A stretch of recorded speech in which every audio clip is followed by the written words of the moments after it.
Pag-usapan natin, Congressman, paano ba dapat linisin itong budget ng DPWH?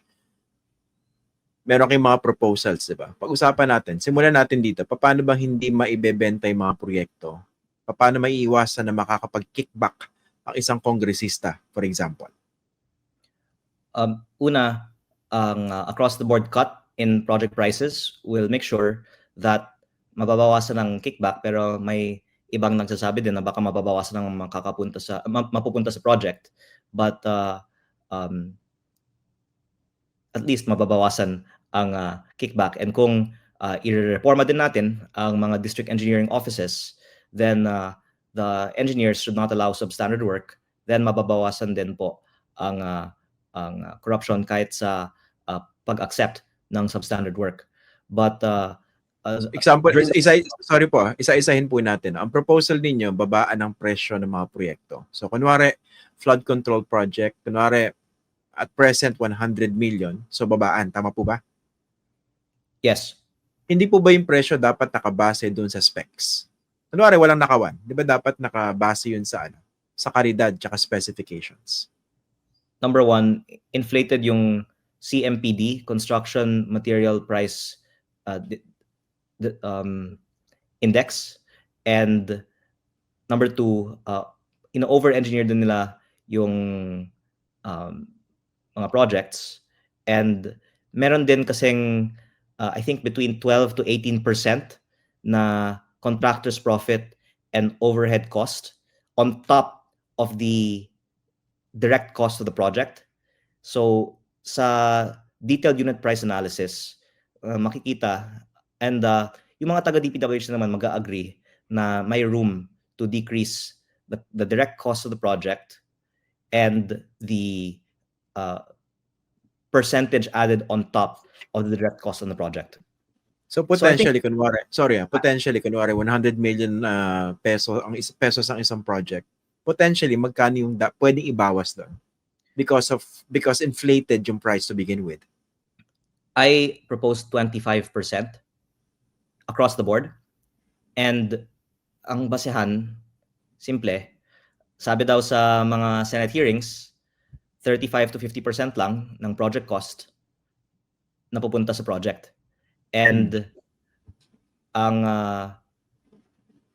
I think widely accepted then range of kickbacks ay nasa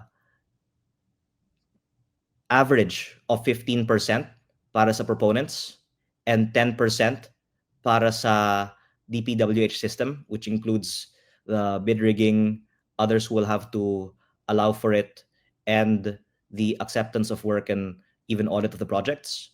So if there's a 25% kickback, then kaya mong ibaba yung presyo ng 25%. And I believe that it has previously been decreased in the time of Secretary Babe Singson by 10%.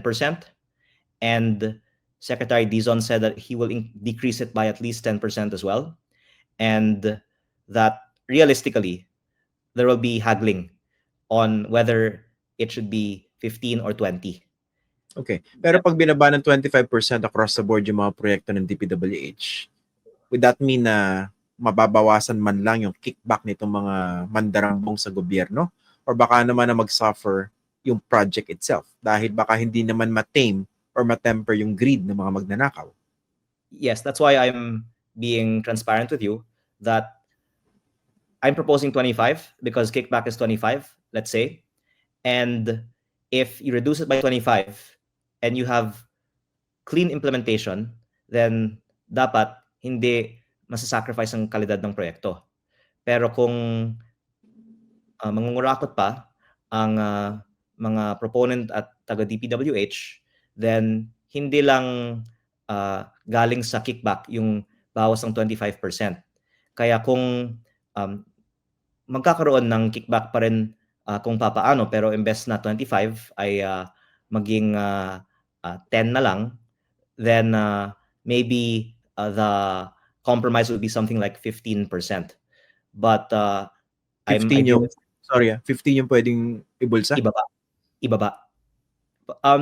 Parang yung 10 ang ginawa na sa panahon ni Secretary Babe Singson, and I think in Congress, people will agree if you reduce it by 10, then taba yan. The DPWH kickback should decrease, the proponents kickback should decrease, and there's definitely room to decrease by 10 without sacrificing the quality of the project. Okay. Kasi mabubuhay pa naman yung buong sistemang ito kung mula 25, 50 na lang yung kickback. Pero kung babawasan mo ng 25, magugutom sila. Kaya talagang isa-substandard nila yung proyekto para mabuhay pa sila. Kaya arguably, given hindi zero yung practice ng kickbacks, ang sasabihin ng iba, dapat hindi naman 25. Pero sa akin, we should start by proposing 25. Ibig sabihin, realistically, talagang hindi matitigil itong pagnanakaw ng mga mandarambong. So, kailangan bigyan ng konting bigyan pa rin ng konting elbow room. Curious ako, Congressman, dito sa proposal ninyo, kumusta yung response ng mga ibang mandarambong dyan sa House of Representatives sa kasama ninyo? Are they amenable to this? I voted against the budget and explained my vote with plenary in session saying that voting for the budget is tantamount to approving of 25% kickbacks. And wala naman nag-disagree sa akin. So walang kumausap sa inyo on the side na sinasabi, Congressman, ikaw yung pinakabago rito kami patagal na kami nangungumisyon dyan Kumbaga, walang basagan ng trip. Wala bang ganung pag-uusap? Wala nga nag-counter sa sinabi ko Ibig sabihin totoo. Pero, by the way, maraming siguro mga viewers yung nagsasabi na bakit hindi ko pinapangalanan lahat, bakit parang Actually, I'm choosing what I'm saying dahil bago ako, gusto ko pang matutunan paano yung sistema dito. Ngayon pa nga lang, ingat na sila anong sasabihin nila sa akin kahit alam nila mas marami pang impormasyon. Lalo na kung pinangalanan ko yung iba.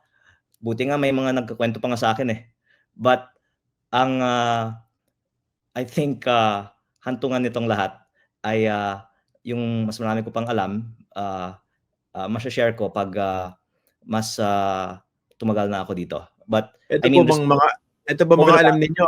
Sorry ito ba mga alam ninyo, pinaalam niyo na sa ICI? Hindi naman ako pinapatawag. But I mean, but you can volunteer this. I don't think that I have greater insight than the people that they're talking to. But because I'm young and first termer, I'm willing to go on your show and talk about it, and others are not. So I'm just being very transparent with you that, and I hope that my saying this will not make them even more reluctant to share information with me. That I've learned a lot over the last 3 months, and I'd like to keep learning some more, but it's difficult for me now to squeeze information out of other members of Congress, knowing that I give interviews like this. Pero naman, hindi naman kayo ordinaryong congressman dahil you come from a political family, di ba? Your mom is a senator. So hindi kayo basta-basta first termer, kumbaga.